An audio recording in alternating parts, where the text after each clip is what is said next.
Well, the second type of potential energy we're going to consider are ideal springs. Springs store energy. There is work that is required to compress a spring, or to stretch a spring for that matter, but the work is the integral of FDS, which is the same as before, and that will become stored energy in the spring. We're only going to consider conservative springs, which means that there's no energy lost during the compression or release of the spring. So here's just a little picture of what a spring might be. A little mass with a force pushing on here. We're going to push at a distance s. The spring will be attached to the wall, and this is a compression spring the way it's configured here. The relationship between the force and the distance moved is called the spring constant. So our relationship is force is equal to Ks, as you recall from physics. Again, we're only going to consider linear springs, at least right now.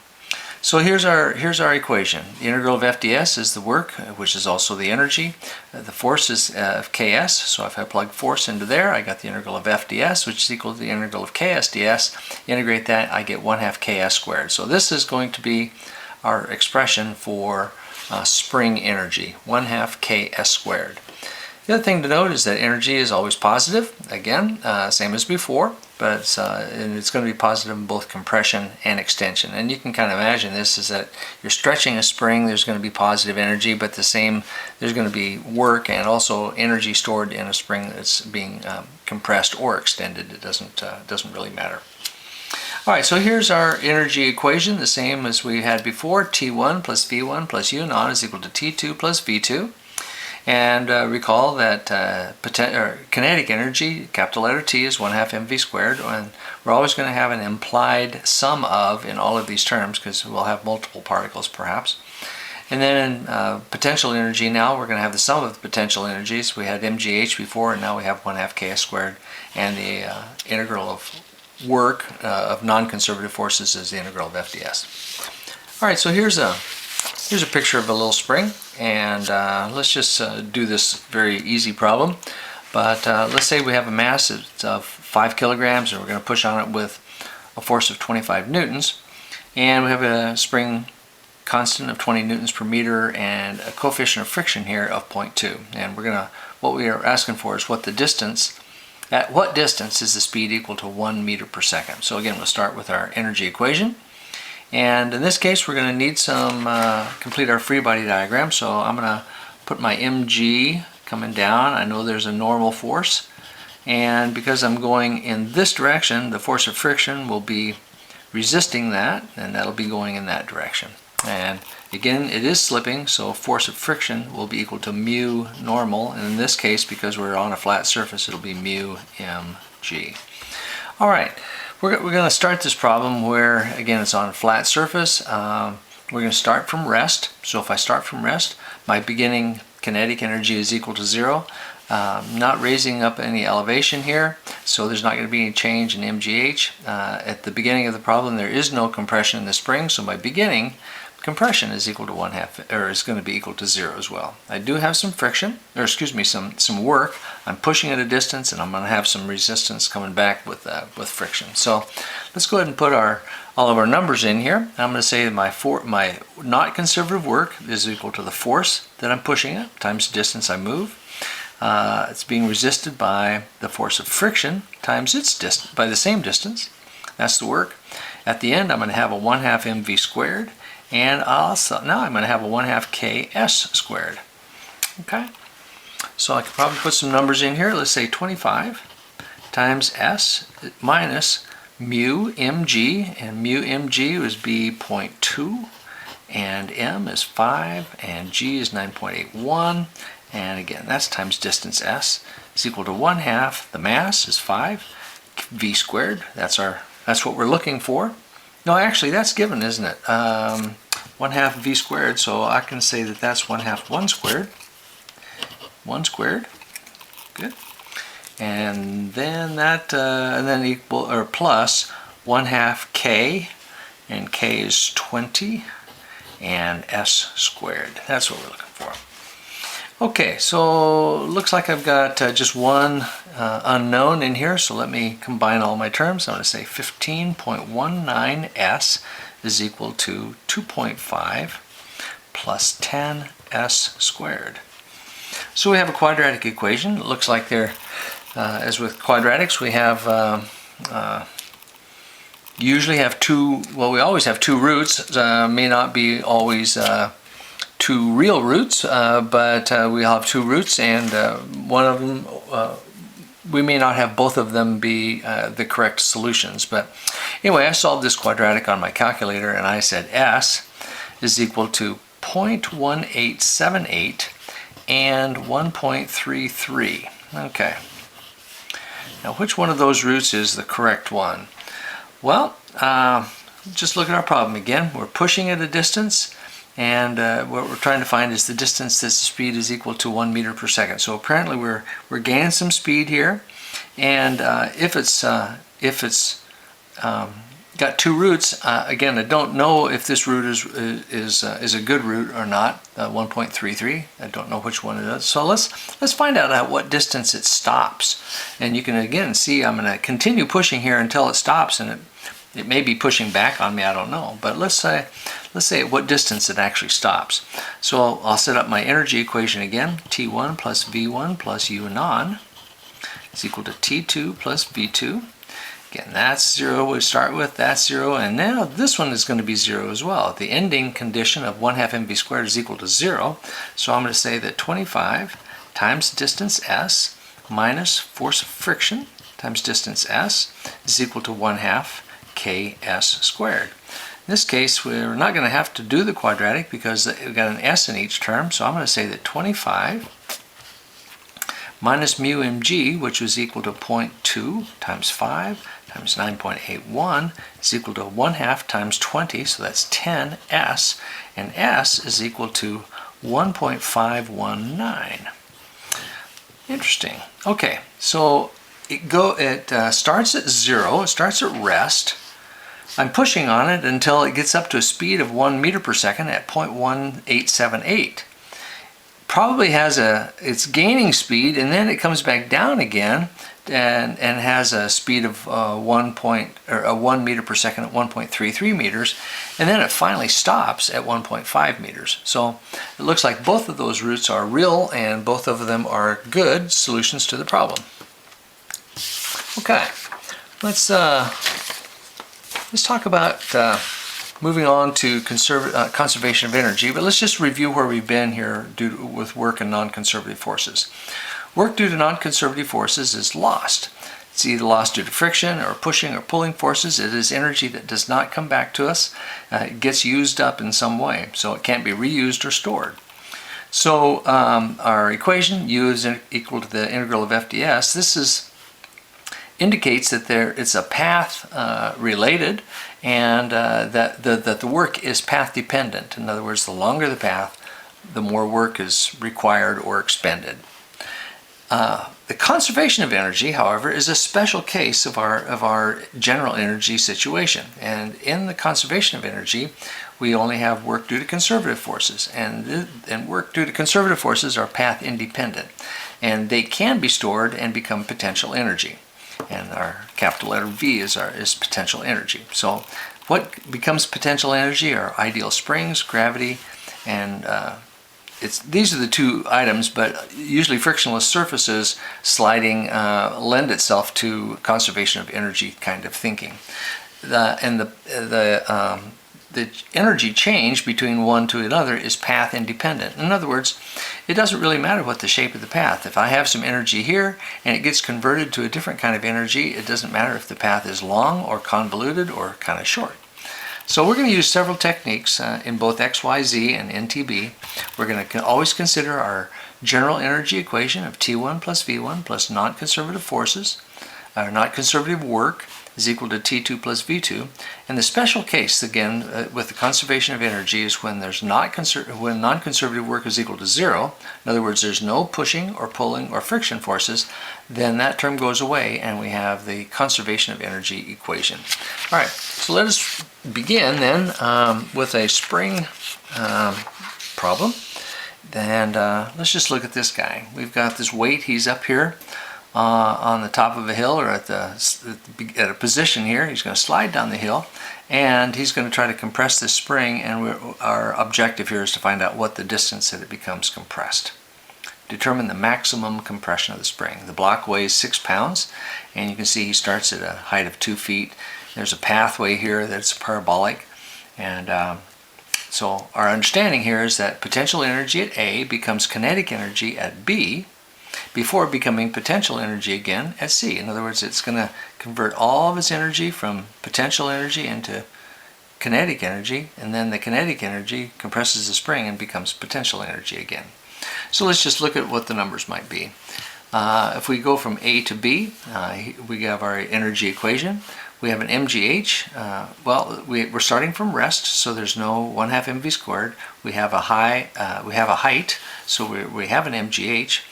In this case, there's no non-conservative forces, so there's no pushing or pulling or friction, so that means our non-conservative force term goes to 0. Then at the end of our problem, here at point B, we have a 1/2 mv squared, and we have no more potential energy because we are considering at the bottom of our datum. We solve that and we get 11.34 feet per second. That's our velocity at the bottom. All right, and then we go from this point, from B, to full compression. From B to C, I have some energy. I have a 1/2 mv squared based on that. Now I don't have any potential energy because I'm at the bottom of the hill. I have no datum, again, no friction. And at the end of my problem, at the end of the problem here, after it compresses, I will have no kinetic energy. That will be 0, but I will have some compression in the spring. So 1/2 mv squared is equal to 1/2 ks, or 1/2 ks squared. Plugging all the numbers back in here, I get a compression here of 0.632 feet, or 7.519. Because I didn't say here what the compression of the spring is, or what the spring constant is, but it gives the number here in the problem, 5 pounds per inch.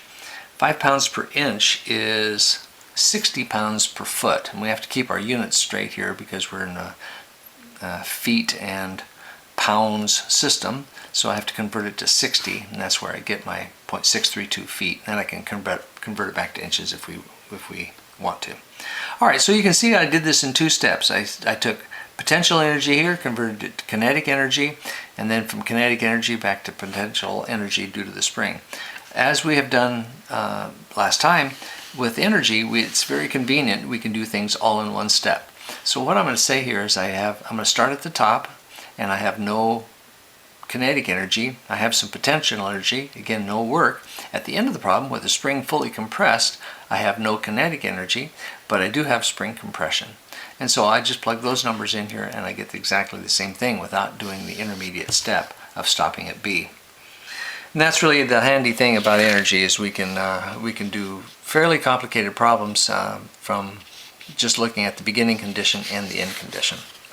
All right, here's a little graphic that might be helpful when looking at roller coasters. Roller coasters are great examples of conversion of energy. But let's say we're at the top of our roller coaster right here, and we begin to convert from our height, our potential energy, into kinetic energy as we go down here. If we call this our datum, what datum means is that's our 0 point of energy. So let's just look at how the energy transfers from one to the other. As we slide down, we had some potential energy here, and our potential energy goes lower. Right here, this is my potential energy curve. It just follows the curve of the roller coaster nicely, and it loses potential energy. But what is it doing? It's all that potential energy is being converted to kinetic energy. So the kinetic energy curve is completely the inverse of the potential energy curve. As you go along the path, all that potential energy has gone low, and all that potential energy gets converted to kinetic energy. So it's kind of fascinating. This is a direct relationship as long as we are talking about the conservation of energy, which means there's no friction.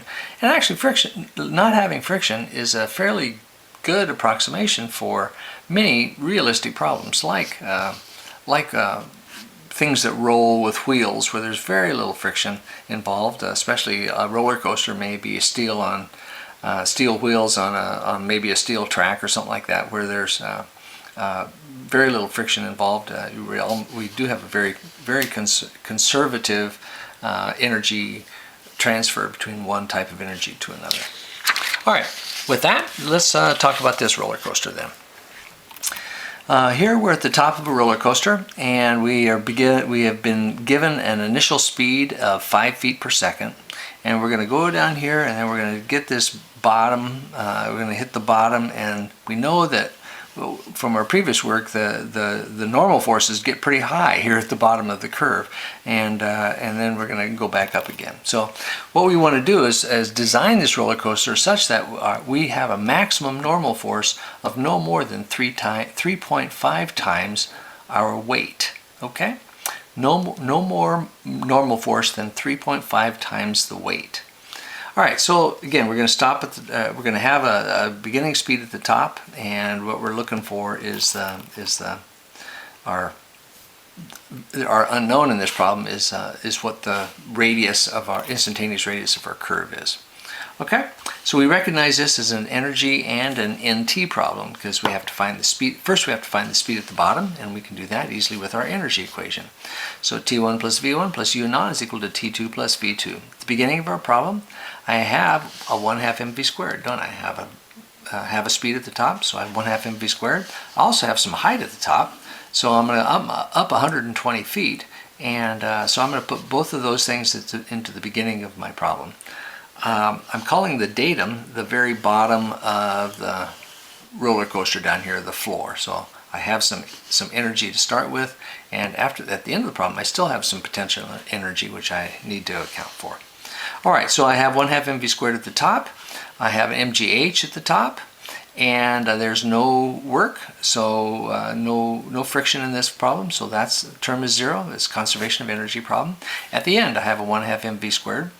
And I also still have some potential energy, still have some mgh at point B down there.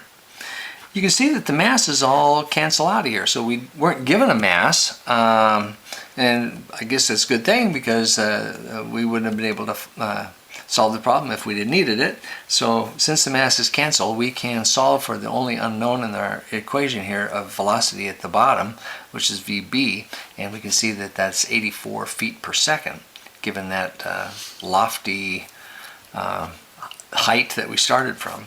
Now to find out our maximum or our minimum rho, our minimum radius here to keep from not going over our 3.5 times weight problem, we now convert it to an NT problem, or it is an NT problem. And if we draw a little free body diagram, the velocity is going this way. He's got an mg coming down. That's his weight, and the normal force is going to be pushing back. The radius is going up in this direction, and so that's what we're looking for, is that radius. All right, so if we sum the forces in the normals, mass times acceleration in the normal direction, I have a positive n because it's pointing up. I got a negative mg, and so those are my two terms on that side, is f mv squared over rho.